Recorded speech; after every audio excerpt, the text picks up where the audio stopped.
کشتی عمر رواں کے ناخدا یار نہیں، کشتی عمر رواں کے ناخدا یار نہیں، ہیں تو کشتی میں مگر ہاتھ میں پتوار نہیں۔ انما امرہ گر ہو جائے اس میں اعظم، انما امرہ گر ہو جائے اس میں اعظم، تو کن فیکون تو کبھی دشوار نہیں، کشتی عمر رواں کے ناخدا یار نہیں۔ نحمدہ ونصلی علی رسولہ الکریم، اما بعد، فاعوذ باللہ من الشیطان الرجیم، بسم اللہ الرحمن الرحیم۔ کہ ایک لڑکا مدرسے میں آیا میں اور بولا کہ میں فلاں شخص سے یہ کہہ آیا ہوں، فلاں شخص سے یہ کہہ آیا ہوں، اب ان دونوں میں لڑائی ہوگی۔ تو میں نے کہا بھئی لڑانے کا کام جو ہے وہ اچھا نہیں ہے۔ بولا کہ ارے وہ کیا نام ہے غیر مسلم ہے۔ میں نے کہا ارے جانور ہی کیوں نہ ہو، لڑانے کا کام تو غلط ہی ہے، لہذا یہ کہ وہ جو ہے میں نے دیکھا، میں نے کہا تو اچھا تو چرب زبان و ذہین ہے، قرآن مجید پڑھا ہوا ہے، ایک بات بتا کہ سب سے پیاری چلنی کون سی ہے؟ بولا چائے چھاننے کی۔ تو مولانا صاحب جو ہے وہ میری طرف غور کر رہے تھے کہ یہ کس متعلق پوچھ رہے ہیں، کیا پوچھ رہے ہیں یہ۔ پھر میں نے کہا سب سے پیاری آواز بتا، اب بولا محمد رفیع کی۔ تو میں نے کہا اچھا سب سے میٹھا پھل بتا۔ تو اب مولانا صاحب سمجھے پھل کے اوپر کہ یہ 3 سوال کس یعنی سورہ عصر سے کیے جا رہے ہیں۔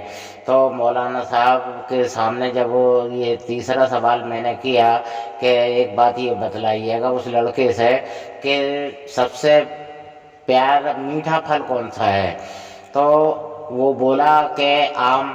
میں نے کہا اگر کھجور کہا ہوتا تب بھی بہتر ہوتا، آم کھٹا بھی ہوتا ہے، لہذا مولانا صاحب ہنسیں تو ہنسیں۔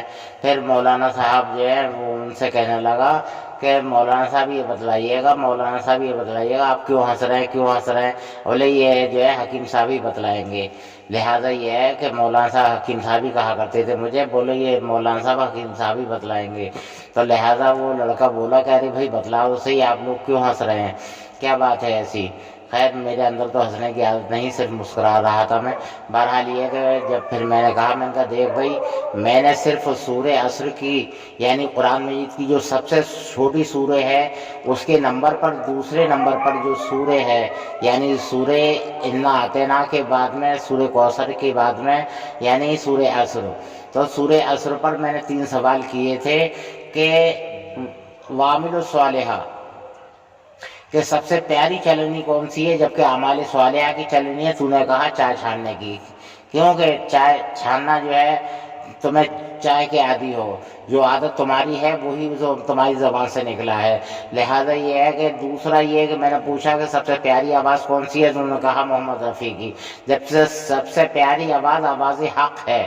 لہذا یہ ہے کہ میں نے پوچھا سب سے میٹھا پھل کون سا ہے، تو انہوں نے بتایا آم۔ جب میں نے کہا کھجور کہا ہوتا تو بہتر ہوتا، جبکہ سب سے پیارا سب سے میٹھا جو پھل ہے وہ ہے صبر کا پھل۔ لہذا یہ ہے کہ میں نے سورہ عصر سے مراد یہ 3 سوال کیے تھے۔ جب یہاں تو 3 سوال نہیں پورے کر پایا تو قبر میں 3 سوال کیسے پورے کرے گا؟ کیونکہ جو ذہن میں تھا تو نے وہی کیا، جو عملی جامع میں تھا وہی بولا تو نے، تو جو عملی جامع میں یہاں ہوگا وہی قبر میں بولا جائے گا۔ اگر رب کو مان کے چلو گے تو بولو گے کہ میرا رب اللہ ہے، اور اگر مان کے چلو گے کہ یعنی اسلام پر چلو گے، لوگوں کی بھلائیاں کرو گے، لوگوں کی کٹی نہیں کرو گے، چغل خوری اور لوگوں کی غیبت بہتان وغیرہ نہیں لوگوں پر پیدا کرو گے، لوگوں کو ستاؤ گے نہیں، تو پھر کیا کہو گے؟ بھلائی اگر رہے گی تمہارے اندر، اسلام ہوگا تمہارے اندر، کہو گے میرا دین اسلام ہے، ورنہ نہیں کہہ پاؤ گے اگر تمہارے اندر تمام خرابیاں ہوں گی تو جو میں نے بولی ہیں ابھی۔ لہذا ہے یہ کہ اگر حضور صلی اللہ علیہ وسلم سے بے پناہ محبت ہوگی تب کہو گے کہ یہی ہے میرے رسول، اور حضور صلی اللہ علیہ وسلم سے اگر دوری رکھو گے تو لہٰذا نہیں کہ پہچان سکتے کہ یہ میرے کون ہیں، یہ کیا ہیں، لہذا 3 سوال قبر میں پورے نہیں کر پاؤ گے۔